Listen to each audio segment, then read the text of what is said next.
Bom, então este é o trabalho que nós apresentamos no Congresso de Matemática de Programming de Berlim, que foi a semana passada.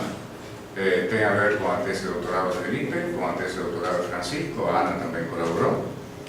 Meu nome está sublinhado porque foi eu que apresentei, né? Alguns de vocês já ouviram falar desse trabalho, mas, sei lá, sempre é bom... Tem alguma coisa que pode melhorar aqui, né? F5, não mas sempre é bom lembrar, né? Sempre algum ponto de vista um pouquinho diferente, sempre é interessante ouvir. Vários de vocês devem ter estado nas teses, na defesa de tese de Felipe e de Francisco, mas, bom, sempre há diferentes pontos de vista, né? Aqui o importante desta transparência é que nós colocamos aqui o Francisco como nosso representante na banca, né? Ou seja, é nosso representante na matemática industrial. Industrial financeira, mas enfim.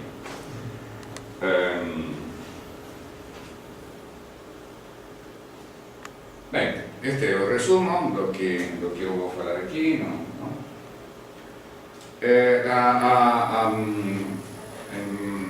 Minimização com restrições, restauração inexata, é um paradigma, né? É uma filosofia. É um tipo de método. O que a gente quer fazer é minimizar uma função em um determinado domínio, né? Nosso velho problema de minimização com restrições ou programação não linear, como você quiser chamar.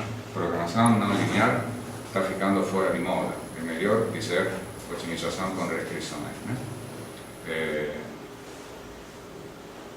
Então, o paradigma da restauração inexata é que, bom, é um método iterativo, vai gerando pontos, x0, x1, x2, e cada iteração tem duas fases. Tem a fase de restauração, na qual, dado o ponto em que você está, xk, você obtém um ponto yk que é mais viável que o ponto xk, né? Um ponto que ganha em termos de viabilidade.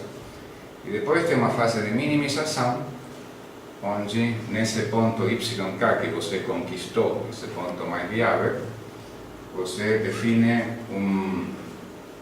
uma aproximação tangente, uma aproximação linear ao conjunto viável, e você minimiza a função nessa aproximação linear ao conjunto viável. Ou seja, você minimiza a função é algo que é uma relaxação do conjunto viável. E minimiza entre aspas. Entre aspas, por quê? Porque, em vez de minimizar a função, a gente pode minimizar o lagrangiano, minimizar o lagrangiano aumentado, ou minimizar uma aproximação quadrática da função, ou uma aproximação quadrática do lagrangiano, ou uma aproximação quadrática do lagrangiano aumentado, e ainda mais, sempre minimiza aproximadamente. Então, dizer minimiza a função é uma simplificação muito grande. Então, dessa maneira, a gente tem um ponto tentativo, Z-trial, e a gente compara o ponto tentativo com o ponto corrente com respeito à viabilidade e à optimalidade. Se esse ponto tentativo é melhor que o ponto corrente, em algum sentido, definimos que o novo ponto é o ponto tentativo. E se não, tentamos outro ponto tentativo que é mais próximo do ponto restaurado yk e repetimos o processo. Mas isso é mais fácil de ver no desenho. Então, este é o desenho, né? Este conjunto verde é o conjunto viável, né? Aqui onde a gente minimiza. Aqui eu tenho uma restrição, aqui eu tenho outra restrição, aqui eu tenho outra restrição e aqui eu tenho outra restrição. Ok? Aqui não estou mostrando a função objetiva, sei lá, tem umas curvas de nível que estão definidas por aqui, sei lá, mas se a gente coloca a curva de nível já fica um desenho que não se entende nada. Tem que ter muito cuidado com os desenhos de não ser ricos demais, né? Porque são ricos demais ninguém entende, né? Então, essa é a razão pela qual aqui não está a função objetiva. Então, a gente tem um ponto corrente x, tá? Então, a primeira coisa que a gente faz, restaura aproximadamente. Significa que obtém um ponto y que é mais próximo da viabilidade que o ponto x. O x está aqui. Bom, então o ponto y é mais viável que o ponto x. Tá? E pelo ponto y facemos este conjunto azul, que é a aproximação linear tangente do conjunto viável. Vejam que, então, esta linha aqui é a aproximação linear desta restrição aqui, esta linha aqui é a aproximação linear desta restrição, esta linha é a aproximação linear desta restrição e esta linha desta restrição. Né? Vejam que eu tive um pouco de cuidado, né? No sentido de estas funções, estas 4 restrições aqui têm aspecto de que devem ser convexas. Eu coloquei a aproximação linear por fora aqui, o correto, e esta aqui que tem aspecto de ser côncava. Bom, então, o que a gente faz aqui é minimiza a função, ou uma aproximação, no conjunto azul, né? Não no conjunto verde, no conjunto azul, eu tenho este ponto aqui. Aí a gente compara, né? Compara este ponto com este ponto, e chega à conclusão de que não melhorou. Provavelmente por causa da função objetiva, que não está desenhada aqui. Né? Como não melhorou, o passo seguinte é tentar outro ponto, com algum critério, né? Outro ponto que fica mais perto de y. Tá? Isso é característico de restauração inexata. Quando a gente volta para trás, não procuramos voltar para trás ficando mais perto de x, procuramos ficar mais perto do ponto restaurado, ou seja, sempre a restauração tem prioridade. Restauração inexata assume que quando você restaurou, melhorou. Então, se depois vai querer melhorar em termos de otimalidade, mas se não melhora em termos de otimalidade, pelo menos conserva a restauração. Em algum sentido. Bom, muito bem. A história clássica, os clássicos relacionados com restauração inexata, vem do velho método de Rosen, de 60-61, método gradiente projetado, dos métodos chamados de SGRA, significa Sequential Gradient Restoration Algorithm, de Angelo Miele, e de Rom e Abriel, que analizaram esses métodos, e os famosos métodos de GRG, de Abadie, depois programados e popularizados por Lascaux. As ideias modernas de restauração inexata estão nestes trabalhos aqui, alguns no nosso grupo, outros no grupo de Cláudio Gonzaga, em Florianópolis, com estas pessoas. Bischoff e Gomes também trabalharam nisso aí, e Fischer, Friedlander, mais ou menos parcialmente no nosso grupo. A diferença entre estas contribuições aqui bom, o que você faz no espaço tangente, digamos, como você consegue a convergência global. Se você usa estratégia de região de confiança, se você usa estratégia de busca lineares, se você usa estratégia de filtros, ou se você não usa nada, nenhuma dessas estratégias, faz alguma outra combinação de coisas. O que você faz para globalizar? Tem um trabalho aqui de Ernesto Virgin e meu, onde se faz também uma teoria, um teorema de convergência local, onde se mostra em que condições a filosofia da restauração inexata converge localmente a uma solução.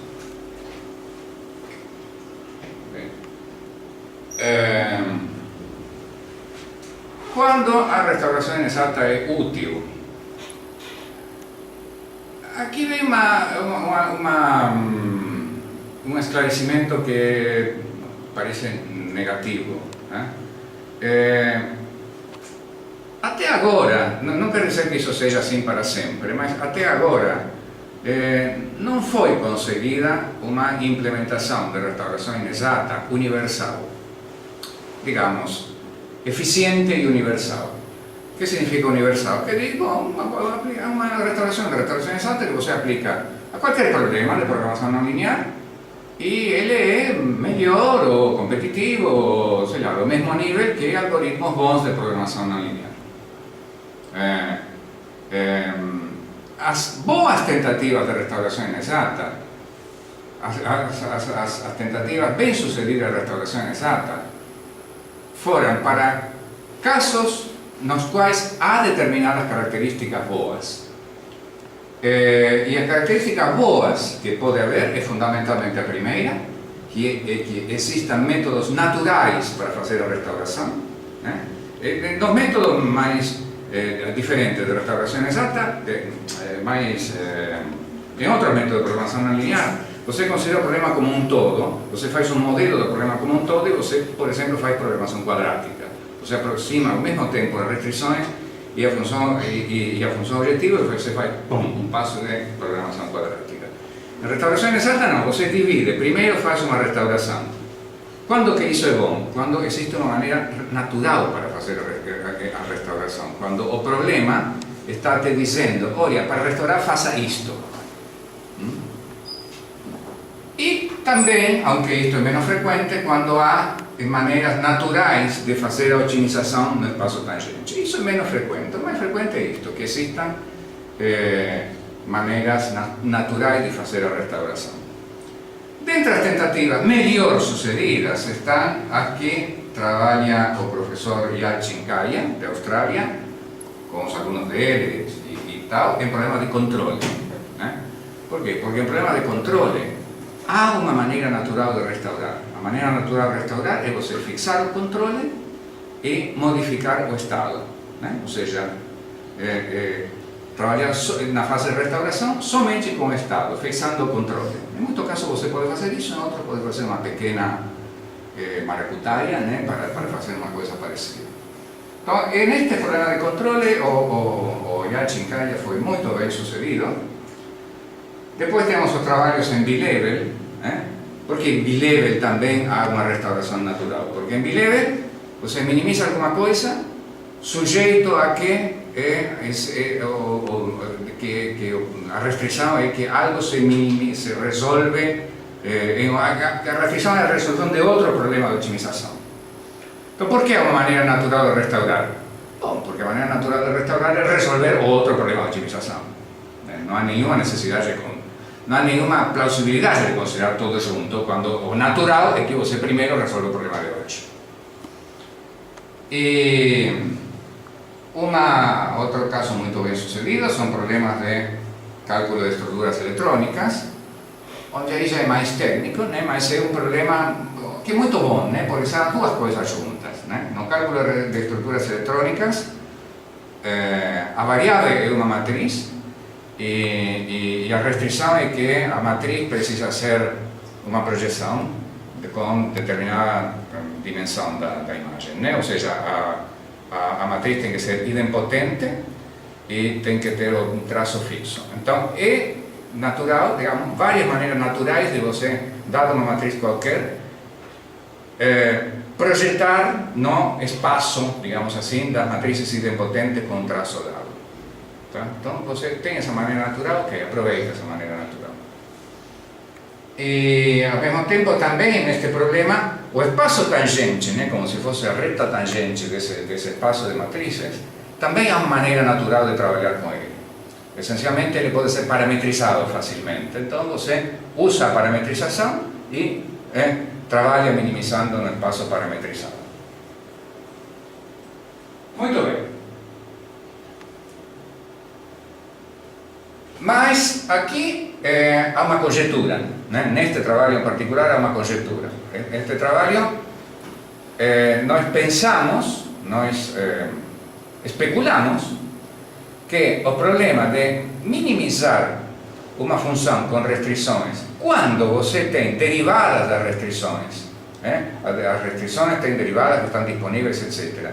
Mas quando a função objetivo não tem derivadas disponíveis, a função objetivo, e portanto uma função objetivo muito cara, sempre que a gente fala de minimização sem derivadas, sempre está supondo que aí o que importa é que a função é muito cara, a função objetivo é uma simulação, ou é um experimento, ou é algo que é intrinsecamente muito caro. Então, minimizar uma função muito cara, cujas derivadas não estão disponíveis, mas é essencial, que é muito cara, sujeito a restrições que não são muito caras, mas são não lineares e talvez são complicadas do ponto de vista topológico. Nós pensamos que isso é uma situação razoável para a restauração inexata. Por quê? Porque se eu tenho que conseguir um ponto viável e ao mesmo tempo otimizar, se no processo de conseguir um ponto viável eu avalio a função objetivo, isso é mau negócio. Não é um bom negócio, porque estou dizendo que a função objetivo é muito cara. Então, o que é bom negócio é separar o processo de conseguir um ponto viável do processo de otimizar. Separar totalmente. Dizer, ok, agora eu vou conseguir um ponto viável e não mexo para nada na função objetivo, que é a parte cara. E depois, bom, faço, não passo tangente, faço o que for necessário, né? Então, a conjectura, a prática conjectura que surge aqui é o seguinte: bom, em qualquer situação dessas, restauração inexata é uma ferramenta interessante, porque faz a coisa que aparentemente tem que fazer, poupar função objetivo quando ela deve ser poupada. Muito bem.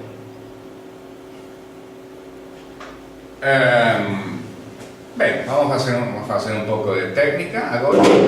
O problema é minimizar uma função sujeito a, vamos expressar as restrições desta maneira. Estas são m equações, né? M equações, e aqui tenho um conjunto ômega que vai ser um politopo limitado, ou um poliedro, seja como quiserem chamar. A função objetivo não tem as derivadas disponíveis, estamos supondo que é cara. A função h, que dá estas restrições aqui, tem as derivadas disponíveis, mas é não linear, ela pode fazer coisas malucas, como não linear, e ômega é um politopo limitado. Então, nós usamos uma função de mérito, né? E a função de mérito que vamos usar aqui é isto, aqui é uma combinação convexa da função objetivo e das restrições. Θ vezes a função objetiva mais 1 menos θ vezes a norma das restrições. Então, essa é uma função de mérito de tipo penalidade, exata, né?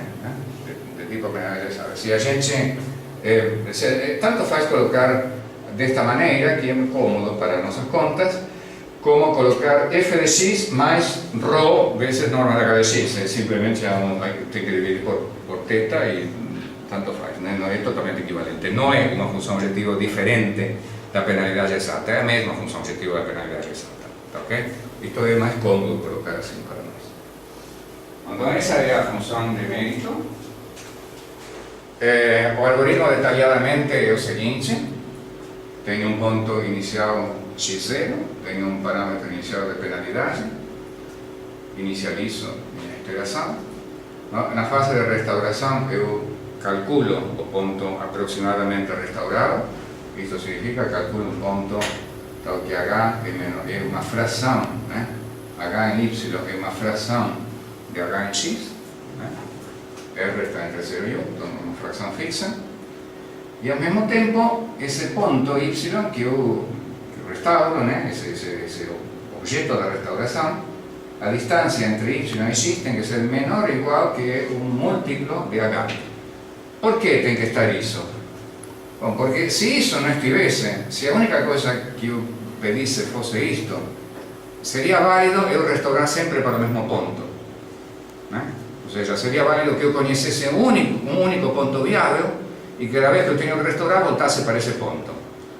Bom, naturalmente isso seria válido, mas certamente não seria razoável, porque eu voltaria sempre para o mesmo ponto, né? Então, o que evita que isso aconteça é esta condição aqui, né? Que me diz que eu não vou voltar sempre para o mesmo ponto, porque em algum momento esse ponto vai estar muito longe do ponto onde eu estou. Então não vai valer, tá? A distância entre o ponto restaurado e o ponto onde estou tem que ser proporcional ao valor da inviabilidade. Por exemplo, se eu tiver já um ponto absolutamente inviável, se H for um ponto absolutamente viável, se H for um ponto viável, aqui está dizendo que Y tem que ser igual a X. Não é permitida outra coisa, né? Ou seja, em algum sentido, a restauração tem que ser não uma projeção, mas uma espécie de projeção, tem que ter qualidades da projeção, né? Bom, e a fase de otimização deste algoritmo é assim, é uma fase de otimização que se chama otimização com regularização. Porque a gente começa escolhendo um parâmetro de regularização μ, e o que a gente vai fazer no espaço tangente, a fórmula do espaço tangente é esta aqui, né? Você tem que ter pontos em ômega e tem que ter essa tangência, né? Ou seja, os gradientes das restrições têm que ser perpendiculares às direções válidas. Então, nesse espaço tangente, eu vou procurar um ponto, eu vou procurar uma direção d, então que o valor da função objetivo em y mais d é menor ou igual que o valor da função objetiva em y menos mi vezes norma d quadrado. Vejam que isto aqui é pedir muito pouco. Como está aqui, isto é pedir pouquíssimo. Por quê? Porque d igual a 0 satisfaz isso. Tá? Então, se você coloca aqui d igual a 0, esta condição diz que f de yk é menor ou igual que f de yk, que sempre satisfaz. Certo? Então, em princípio, eu, de acordo com como estou definindo o algoritmo aqui, eu poderia não fazer nada na fase de otimização. Poderia fazer somente a restauração e ficar no mesmo lugar. Evidentemente não vou conseguir bons resultados teóricos se eu faço isso, mas poderia fazer isso. Tá? Então, essa é a fase de otimização. E quando eu consigo um ponto D desta maneira, aí eu vou ver se ele é suficientemente bom para a função de mérito. Né? E se é suficientemente bom para a função de mérito, é isto aqui que eu faço, né? Ver se o valor da função de mérito no novo ponto é menor ou igual que o valor da função de mérito no ponto velho, mais esta quantidade aqui, que é uma quantidade negativa, porque h de y é menor que h de x. Certo? Então, como h de y é menor ou igual que h de x, essa é uma condição negativa. Eu acho que pulei uma definição, né? O passo anterior tinha que definir o parâmetro de penalidade. Tá? No parâmetro de penalidade, eu vejo se o ponto restaurado verifica este descenso. Se o ponto restaurado verifica este descenso, deixo o mesmo parâmetro de penalidade, e se não verifica este descenso, o que vou fazer é pegar o maior parâmetro de penalidade que faz com que este descenso se verifique. Em outras palavras, quando eu escolho o parâmetro de penalidade, o que eu faço é garantir que o ponto restaurado vai dar o descenso necessário da função de mérito.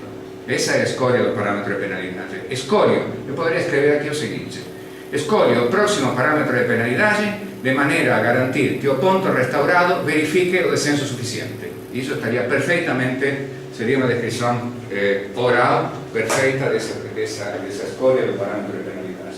Agora sim, vem este passo aqui, onde o parâmetro de penalidade já foi calculado.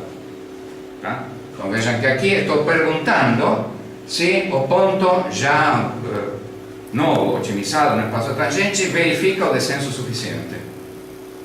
Então, se o ponto no espaço tangente verifica o descenso suficiente, fico com ele. Bom, digo dk igual a d, e esse é o novo ponto. Se não verifica o descenso suficiente, o que eu vou fazer vai ser aumentar a regularização. Então, quando eu aumento a regularização, o que acontece é que D tem que ser menor. Tá? Se você aumenta a regularização, quer dizer que estou penalizando mais a distância em relação a D. Então, isso vai fazer que D seja menor. No limite, o ponto vai ser y. E y satisfaz esta desigualdade porque eu escolhi θ para satisfazer essa desigualdade. Bom, estou antecipando, digamos, o que é essencialmente uma parte da prova. Né? Mas este é o algoritmo. Tá? Então, repito, fase de restauração. Fase de restauração, então, é onde eu fico mais viável. Fase de otimização, onde eu faço alguma coisa que parece ser minimizar no espaço tangente, mas no fundo aqui estou definindo de uma maneira tão soft, né? tão suave, né? Que poderia não ser nada. É simplesmente uma descida da função regularizada. E vamos embora. Muito bem. Então, se a gente faz isto, vamos ver o que nós somos capazes de provar quando fazemos isto, né? Então, a primeira coisa que somos capazes de provar é que esse parâmetro de penalidade, que ele vai decrescendo sempre, que ele não decresce até zero, ou seja, que decresce, mas está uniformemente separado de zero, não tende a zero. Tá? Ele decresce, mas não tende a zero, né? Fica separadinho de zero. Ou seja, que sempre eu vou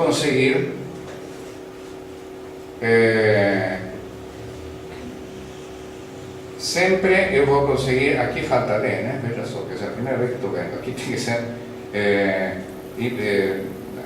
aqui tem que ser sigma mais 1, eu somente estou vendo agora, né? Que se eu vi esta transparência um monte de vezes, falei disto aqui, não percebi que isto aqui tem que ser chica mais um, né?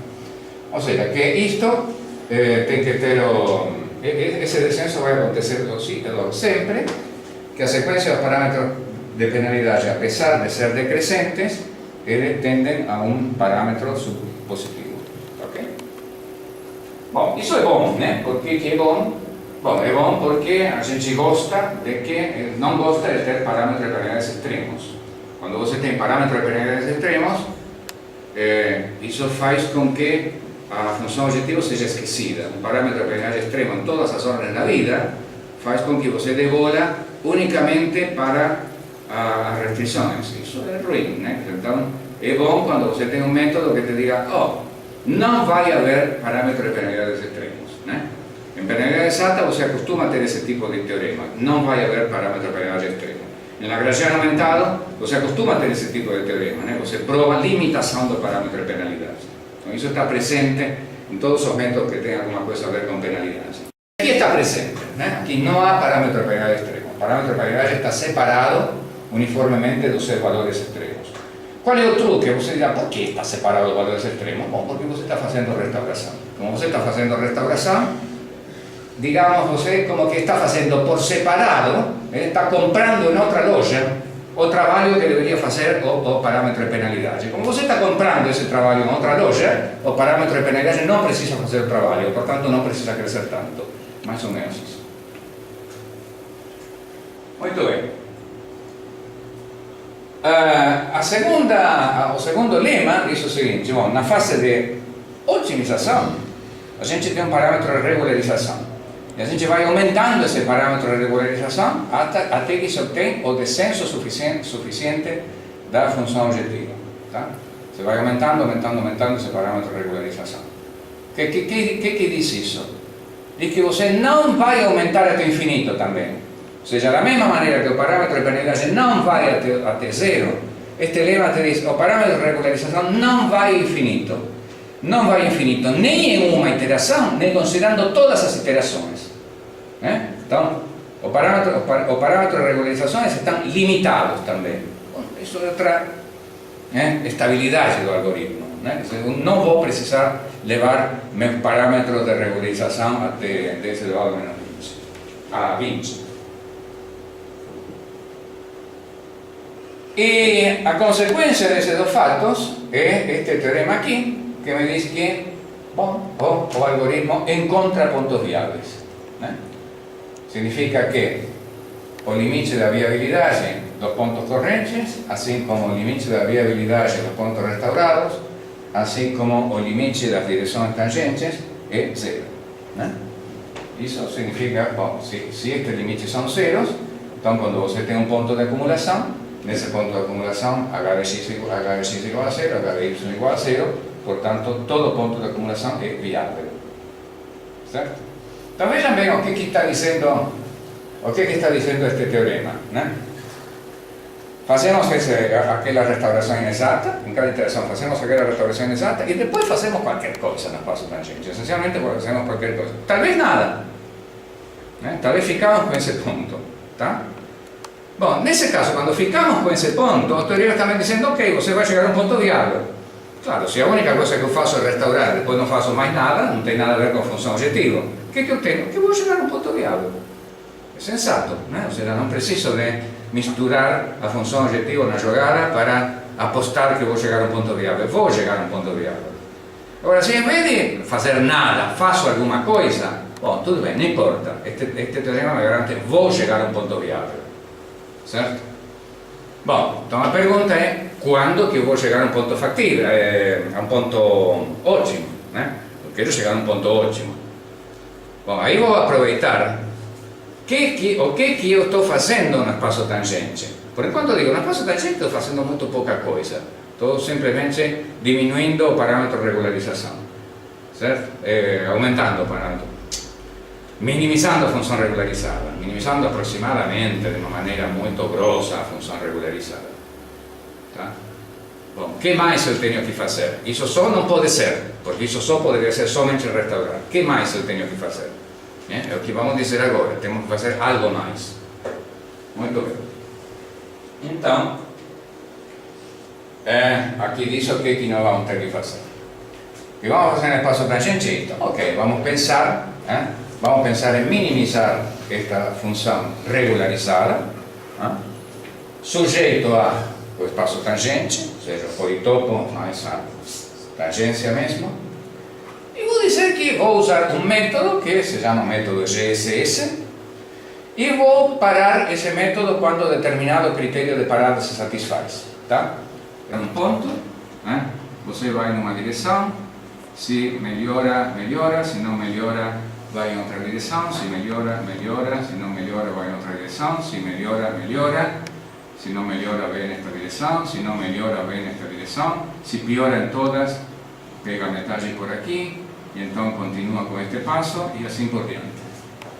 Certo? Aquele método de busca coordenada, mas pensando que agora esta é uma região qualquer. Mas como esta é uma região linear qualquer, é evidente que a busca não pode ser uma busca coordenada, porque com a busca coordenada posso sair da região. Tá? Então o método GSS tem alguns truques para, por exemplo, quando está aqui, bom, não vai olhar aqui, vai olhar sempre pontos que são vizinhos e ajustados à região. Tá certo? Mas no caso particular e restrito, é aquele método de busca coordenada. Vou para frente, vou para trás, vou para a esquerda, vou para a direita, melhora, melhora, não melhora, diminua. Certo? Retenha isso então. Melhora, melhora, não melhora, diminuo. Tá? Bom, quanto diminuo? Bom, diminuo, será, divido por 2, uma coisa assim. Até quando? Quando para isso? Bom, quando o passo de diminuição ficou muito pequeno. Tá? Então este método para quando, simplificando as coisas, quando você chegou a um ponto, então que você muda delta K para aqui, delta K para aqui, delta K para aqui, delta K para aqui, este delta K é muito pequenininho, e não melhora. Tá? Esse é o delta K do qual estamos falando aqui. Tá? Então, na fase de otimização, uso o método GSS para minimizar a função regularizada num políedro, num politopo, e paro, em cada iteração paro, quando o delta K é menor que um número fixo, mas que tende a zero. Certo? Nas sucessivas iterações do método de restauração exata, esse delta K vai para zero. Por exemplo, esse delta K poderia ser 1 sobre K. Mas isso é feio, é mau negócio que seja delta K 1 sobre K, porque isso é uma coisa externa, uma sequência externa que não significa nada. Mas acontece que nós temos um teorema anterior. O teorema anterior me diz que H de xk vai para zero. Ah, bom, mas veja que isso me dá uma ideia de como tem que ser delta K. Porque se H de xk vai para zero, o natural é que delta K seja proporcional a H de xk. Com isso, como eu sei que H de xk vai para zero, automaticamente tenho que delta K vai para zero. E tenho duas coisas misturadas. A ideia é boa, porque ao mesmo tempo que este delta K seja proporcional a H de xk e que seja proporcional à viabilidade, o que me está dizendo? Olha, que se eu tenho uma viabilidade muito boa, tenho que caprichar na optimalidade. E se minha viabilidade não é muito boa, para que eu vou caprichar na optimalidade? Então, mais ou menos. Então, aqui temos o teorema de convergência pontos ótimos, tá? Então, se supomos que a sequência xk e a sequência dos pontos restaurados são gerados pelo método de restauração exata, e eu tenho um ponto limite que satisfaz uma condição de qualificação chamada CPLD, mas você também pode usar outras condições de qualificação mais modernas e mais fracas. Fraco é bom em termos de condições de qualificação, em que trabalharam recentemente o Nino, o Gabriel, a Laura e o Paulo. Enfim, com uma condição de qualificação fraca, então os pontos limites são pontos KKT, pontos que satisfazem as condições KKT de optimalidade. Qual é a razão disso? Isto aqui não é uma prova, mas é uma coisa rapidamente. Nós sabemos que delta K tende a zero, tá? E nós sabemos, porque da teoria de GSS, ninguém precisa saber a teoria de GSS, mas que aqui estou contando, se o delta K tende a zero, a teoria de GSS diz que o gradiente projetado tende a zero. Ou seja, o que diz a teoria é que o gradiente projetado é proporcional ao delta K. Isso é natural se vocês pensam no caso sem restrições. Por quê? No caso sem restrições, é dizer que estou aqui e para aqui não subo, para aqui não subo, para aqui não subo e para aqui não subo. Ou seja, não venham disso. Subo aqui, subo, subo, subo e subo. Então quer dizer que o gradiente é pequeno, tá? Certo? Então este tamanho da não descida, é uma medida do gradiente, de alguma maneira. Certamente eu tenho um ponto onde o gradiente se anula que está perto daqui. Certo? Bom, então é natural esta propriedade do GSS, que diz que o gradiente projetado na iteração K do seu problema tende a zero. Isso implica uma propriedade que se chama AGP, uma condição de optimalidade sequencial, e a propriedade AGP, junto com uma condição de qualificação fraca, implica KKT. Essa é a prova final de convergência. Parece que então temos um algoritmo. Temos um algoritmo que todo ponto de acumulação é um ponto viável e todo ponto de acumulação com alguma condição de qualificação satisfaz condições KKT. E sem condições de qualificação não importa, porque sem condição de qualificação satisfaz uma condição sequencial de optimalidade, que é a condição AGP, que é tão boa quanto. Certo? Claro, vocês poderiam dizer onde que está o truque, no sentido de que como é que eu posso dizer que sempre os experimentos numéricos estão em termos de o que se llaman data profiles o performance profiles, que consiste no seguinte, né? Vamos olhar esta data profile, a outra data performance profile diz mais ou menos a mesma coisa.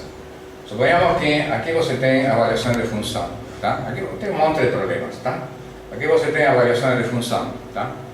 Então, aqui, por exemplo, me diz, se eu tenho um orçamento de 2000 avaliações de função, sou permitido usar 2000 avaliações de função, então, HopSpark vai resolver esta quantidade de problemas. Nomad vai resolver esta quantidade de problemas e restauração inexata vai resolver esta quantidade de problemas. Tá? Se eu tenho um orçamento de 1000 avaliações de função, certamente cada um dos métodos vai resolver menos problemas. Mas sempre tenho, na melhor situação, a restauração inexata, depois a Nomad e depois a HopSpark. Tá? Se eu tenho um orçamento de 5000 avaliações de função, eu tenho que HopSpark resolve esta quantidade de problemas, Nomad resolve esta quantidade de problemas e restauração inexata resolve esta quantidade de problemas. E assim vai. Tá? Então, quando você vê este tipo de gráficos, data profiles ou performance profiles é mais ou menos a mesma coisa, só que escalado, digamos. Aqui é dado maior peso a problemas difíceis e aí aqui os problemas estão regularizados, de maneira que todos têm o mesmo peso. Tá? Então, quando você vê data profiles ou performance profiles desta maneira, o que a gente costuma ver é a curva que está por cima é a que do método que andou melhor. Tá? A curva que está mais por baixo do método que andou pior. E deste lado, costuma-se dizer que você vê a robustez, né? Porque você vê quantos problemas são resolvidos com um determinado orçamento grande, e deste lado você vê a eficiência, no sentido que, diz quantos problemas são resolvidos com um orçamento pequeno, digamos, eu tiro somente 10 avaliações de função. O que você consegue fazer com 10 avaliações de função? É bom, a vezes é muito importante saber o que você consegue fazer com 10 avaliações de função. Tá? O que você consegue fazer se tirou somente um segundo para trabalhar? Imagine que você tem um problema, agora em outra ordem de coisas, para ver a importância desse tipo de coisa. Imagine que você tem um problema gigante, tá? E eu te dou um segundo para você fazer alguma coisa. Com o método de Newton você não consegue fazer nada, porque sua iteração demora mais de um segundo, uma única iteração. Com o método de gradiente, uma coisa assim, você consegue fazer alguma coisa, você consegue fazer algumas iterações. Certo? Agora, se eu tivesse muito tempo, não, o método de Newton seria melhor, né? Isso seria característico de uma função onde as curvas se cruzariam, né? Para um orçamento muito pequeno, o método gradiente teria uma curva por cima e o método de Newton por baixo, e para um orçamento grande, o método de Newton tendria a curva por cima. Certo? Bom, então essas são as data profiles e performance profiles. Aqui diz que tem que ser cuidadoso, porque sempre tem que ser cuidadoso, e nunca tem que fazer. Enfim, tudo isto está sujeito a dizer, bom, tem que reparar, enfim, os critérios de reparar não são sempre iguais, os métodos fazem uma coisa, não fazem outra, então não se pode, sei lá, cantar grandes vitórias quando você vê esses gráficos. O que pode dar errado? Né? Bom, imaginem que o que a gente faz em restauração exata é minimizar, em cada iteração, minimizar no conjunto tangente, e aí mandar brasa, minimizando no conjunto tangente, avaliar a função, blá blá blá blá. Bom, se o conjunto tangente é muito ruim, está muito mal representado, se o conjunto viável está muito mal representado pelo conjunto tangente, isso é ruim, porque quer dizer que eu estou trabalhando, posso estar trabalhando, não devo trabalhar, ou posso estar deixando de trabalhar onde deveria trabalhar. Tá? O desenho que a gente faz um desenho onde o conjunto viável está mais ou menos bem representado pelo conjunto tangente, mas isso nem sempre é assim, quando você não tem uma condição de qualificação, é frequente que isso aconteça, porque se você não tem uma condição de qualificação, é uma irregularidade, uma falta de continuidade do conjunto viável perto da solução. Bom, isso faz descontinuidade do passo tangente, faz com que o passo tangente possa virar de ser uma reta a ser todo o espaço, coisas parecidas. Então, uma instabilidade do conjunto tangente. E depois, outro problema que existe é que GSS não é grande coisa, como método para minimizar com restrições lineares sem derivadas, não é grande coisa. Por que não é grande coisa? Bom, pela mesma razão que o método de busquinhas coordenadas não é grande coisa. No método de busquinhas coordenadas, quando você tem curva de nível deste tipo, bem alongadas e tal, e você anda se mexendo assim, o que acontece é que os seus pontos muito facilmente pulam fora do seu conjunto de nível e isso dá uma convergência muito lenta. Então isso também passa com GSS e exatamente pelos mesmos motivos. Muito bem. É interessante entender como isto acontece quando a gente fala do Hopspack. O Hopspack não é a restauração exata, é o Lagrangiano aumentado. Mas aqui há uma sequência de 3 passos, onde se vê muito claro o que acontece. Se você não tem uma condição de qualificação em Lagrangiano aumentado, a consequência disso, não há consequências extremamente graves, mas certamente a consequência disso é que provavelmente seu parâmetro de penalidade vai per ir para infinito.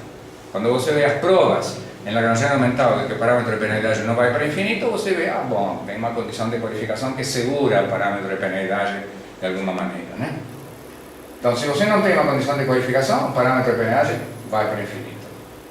Se o parâmetro de penalidade vai para infinito, então a função Lagrangiano aumentado se parece a uma função de penalidade com parâmetro de penalidade muito grande. Uma função de penalidade com parâmetro de penalidade muito grande dá longos vales. Essa coisa famosa de qualquer função de penalidade de qualquer livro são longos vales do lado de fora da fronteira. E se eu tenho longos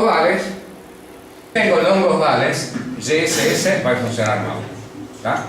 Então há uma sequência bem clara que mostra por que, quando eu uso Hopspack com GSS, isso funciona mal. No caso da restauração exata, mais ou menos, mas não é tão bonito, não fica tão clara essa sequência. A falta de condição de qualificação implica que a restauração vai ser difícil, de fato que garante uma boa restauração é você ter uma boa condição de qualificação. Implica descontinuidade, falta de similaridade entre o conjunto viável e sua aproximação linear, e implica também conjuntos tangentes que são como facas, ou seja, você tem uma coisa sem condição de qualificação, como isto aqui, duas restrições que estão fazendo isto, tá? Então você tem conjuntos tangentes que são, sei lá, que pincham, pontudos. E isto é terrível, isto é ruim, não terrível, digamos, é ruim para GSS. Tá? Então, aqui, se você tem tecnico andare con GSS in un congiunto di questo tipo è complicato. Molto bene. Consecuencias. Bueno, parece que a utilidades de restauración exacta para minimización sin derivadas con restricciones suaves cuyas derivadas están admisibles parece confirmada. Aplicación para algunos otros problemas también de buenos resultados. De facto, en algunos problemas que tienen solamente restricciones de igualdad, no usamos GSS.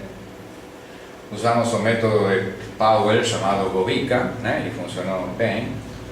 Y Bobica está siendo extendido ahora por Powell. Él está extendiendo Bobica para minimización con restricciones lineares.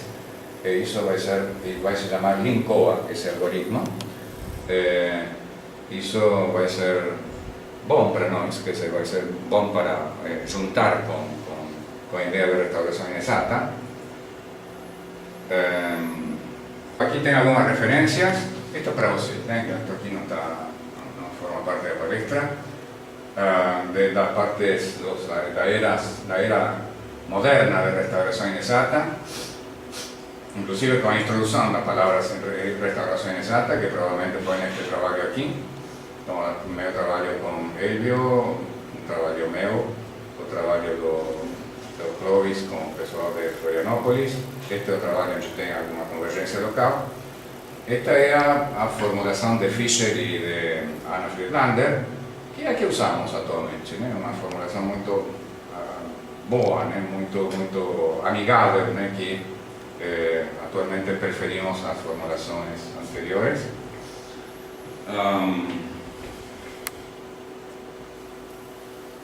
Estes são trabalhos que falam de condições de optimalidade sequenciais, e estes são trabalhos que falam das relações de condições de optimalidade sequenciais com condições KKT, ou seja, condições de qualificação essencialmente. Mostram que, todos estes trabalhos mostram que condições de qualificação e mostram que se você tem uma condição sequencial e além disso tem uma condição de qualificação, então você tem a condição KKT no limite. E, bom, quem quiser ver o trabalho está nessa página. Mas está na fronteira. O Y está fora do conjunto viável. Mas Está na fronteira da... no conjunto linearizado. Está no conjunto linearizado, sim. Ah, certo. Sim. O ponto restaurado sempre está no conjunto linearizado. Poderia estar dentro também, mas sempre está no conjunto linearizado. Mas ele poderia estar dentro? Sim, poderia estar dentro. Ah, essa é a pergunta, porque todos estão... No, sí, podría estar dentro, podría estar dentro. Es una forma de restaurar, podría estar restaurado otra acá, el conjunto linearizado ficaría de fuera, no sería lo mismo, ¿no? Este es el conjunto linearizado definido aquí, ¿tá? Si el origen estuviese aquí, tendría un conjunto linearizado parecido con este, ¿no? Porque las restricciones son complexas. Mas el conjunto linearizado, el origen estaría totalmente dentro. Então, se o Y está fora do conjunto viável, ele vai estar na fronteira do conjunto linearizado. Mas se está dentro do conjunto viável, ele vai estar dentro do conjunto linearizado.